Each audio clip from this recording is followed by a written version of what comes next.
The landscape for the anime sphere is about to change significantly. If you thought Bleach being picked up by Disney Plus was a huge deal, well, have I got a news bit for you guys. Yes, it looks like during a content showcase in Singapore, Walt Disney Company has revealed that yes, they have a partnership with Kodansha going forward. And while yes, Bleach going to Disney's platform was a huge deal for them to pick up the audience that love anime, getting an entire brand under their wing, an entire publisher under their wing is a huge deal.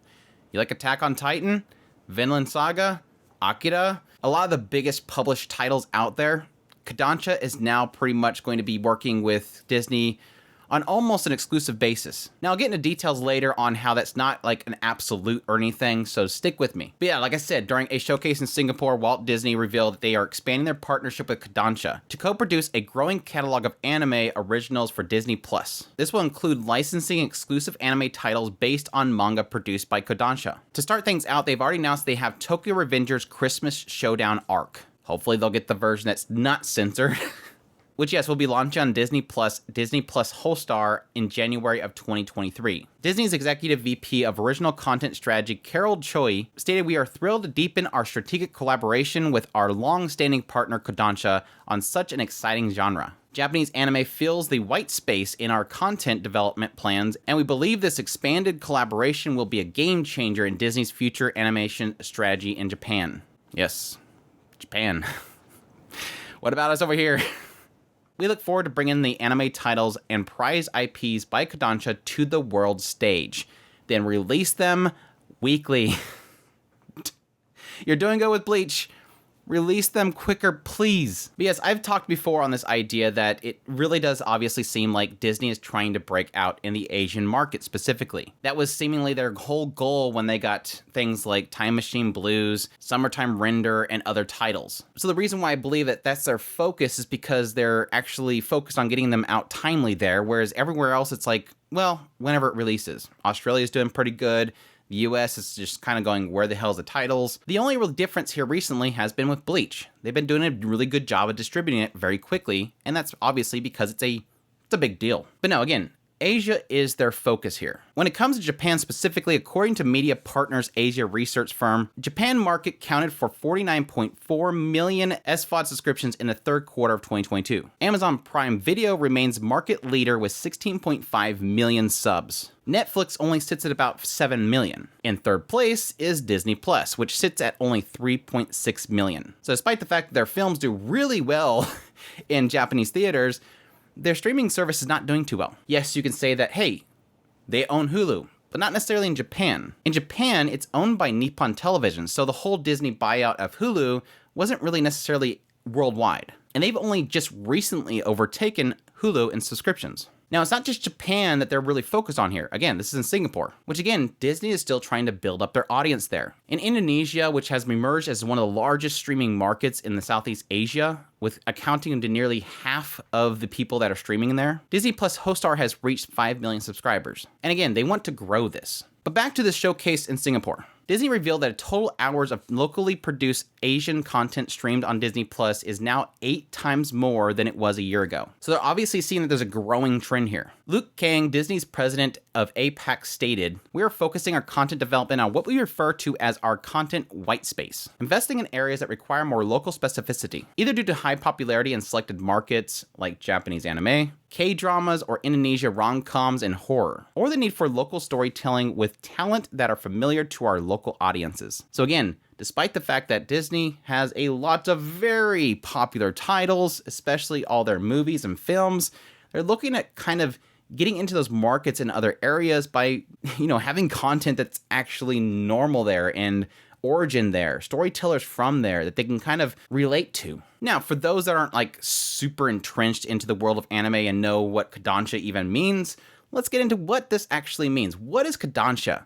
What is so big about them? Well, again, Kodansha is a publisher, a very big publisher. Some of their biggest IPs include Akira, Attack on Titan, Ghost in the Shell, Vinland Saga, Fairy Tail, A lot of your biggest titles out there right now, it's Kodansha. They publish these titles and they're also producers when these become animes. Just looking into anime adaptations that have already been announced for the future, we have things like Vinland Saga's second season, Attack on Titan final season, A Galaxy Next Door, Saint Cecilia, A Girl and Her Guard Dog, and yes, my unique skill makes me OP even at level 1. And don't forget, Akira has already been announced to having a new anime adaptation. Now, like I said, what does this mean for the future of anime?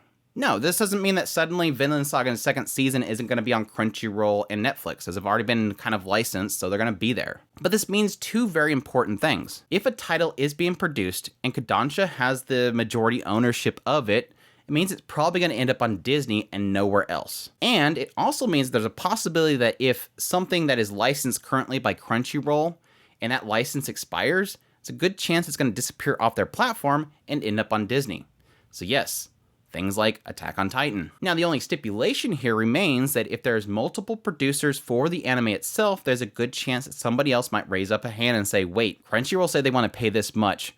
I want that money. But again, this is all that kind of stuff that happens behind the scenes within these production committees that we just don't get a full glimpse of what's going on. But yes, based on their words here, they're saying that licensing exclusive anime titles. If something is published and produced by Kodansha, there is a high likelihood that it's going to end up on Disney Plus. Because again, they have an exclusivity they're kind of collaborating here with. So yes, this does mean that going forward, if we do end up finding out that this Akira thing actually does exist, it's probably a good chance it's on Disney. Oh yeah, by the way, the final seasons of Attack on Titan, yeah, it's probably going to be on Disney. That new season of Fairy Tail, most likely going to be on Disney. And yes, for all my Reincarnated as a Slime fans out there that like to berate me whenever I don't include slime on my list, yes, that time I got Reincarnated as a Slime most likely will end up on Disney. Again, unless there's some pre-established license contract already. Sometimes with a lot of these anime titles, they kind of sign some sort of contract to get,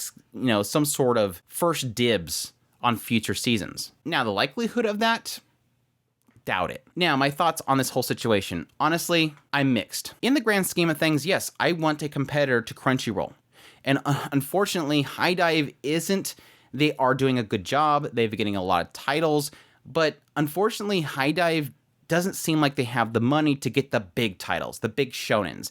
And in order to have an actual competitor to Crunchyroll, when you think about it, you need a shonen. One Piece, Dragon Ball, Attack on Titan, all the big titles, the big shonens have been all going to Crunchyroll. It was technically Funimation and Crunchyroll, and now they're one. But still, it's all been going to Crunchyroll. And honestly, Disney getting Bleach was a huge deal.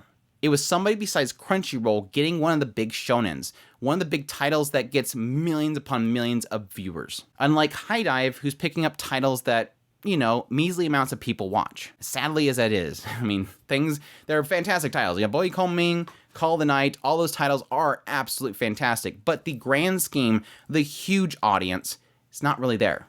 That's why you have, some reports saying that High Dive has like 400,000 subs, whereas, yes, Crunchyroll's getting in the tens of millions. So again, I do want an actual true competitor. And I don't know that High Dive has gotten quite there yet.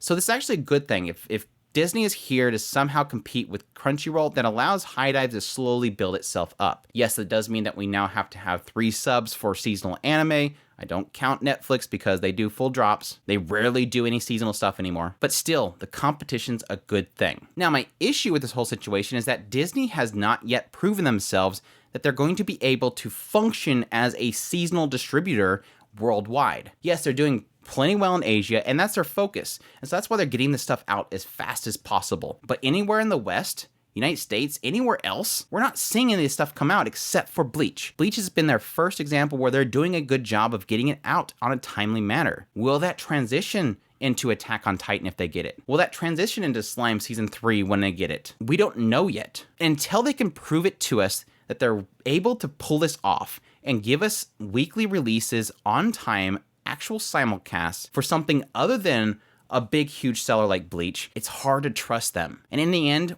what it makes you feel like is it's going to be Netflix all over again, where Netflix keeps buying up a whole bunch of titles and not releasing them until 4 months after the season ends. I don't want that. I don't want another Summertime Render. If we can get more releases like Bleach, And maybe this is them developing that group. Maybe this whole thing with Bleach and releasing it on a simulcast release, maybe that's them building up that group. And hopefully that group will manage everything going forward. Please, Disney, do this right. Don't be a Netflix.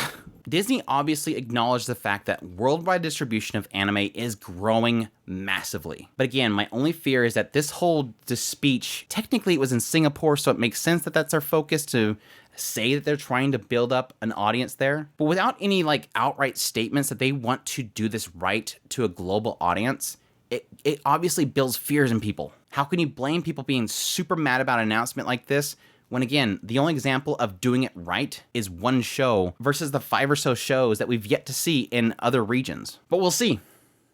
We'll see. Well, technically, our first example is going to be Tokyo Revengers. So we'll see if Tokyo Revengers releases somewhat decently in January. Now, the other question that's going to come from Tokyo Revengers, because obviously Bleach, Summertime Render, has been released without any sort of censorship. Will Tokyo Revengers have the same censorship that we've seen with the first season? Again, that wasn't Crunchyroll that censored that stuff. It was a studio. They felt like anywhere outside of Japan wasn't going to be able to handle the manji symbol. So we'll have to wait to see if possibly Disney can push them to go, look, dude, we're fine. Just give me that. But we'll see. Anyways, what do you think about this whole situation? Are you excited? Are you really mad? Are you scared? Let me know down in the comments down below. I loved hearing from you guys. I want to hear I definitely, for this whole situation, would love to hear your feedback. Additionally, if you like this video, make sure to that like button. If you're new to the channel, make sure to that subscribe button so you get all my content. I do news, reviews, first impressions, top list. If it's anime, it's pretty much here. Additionally, if you like the content that you see here, I would appreciate if you consider supporting us on Patreon, our tips link, or super thanks button down below. Greatly appreciate everybody that does, and you'll take care.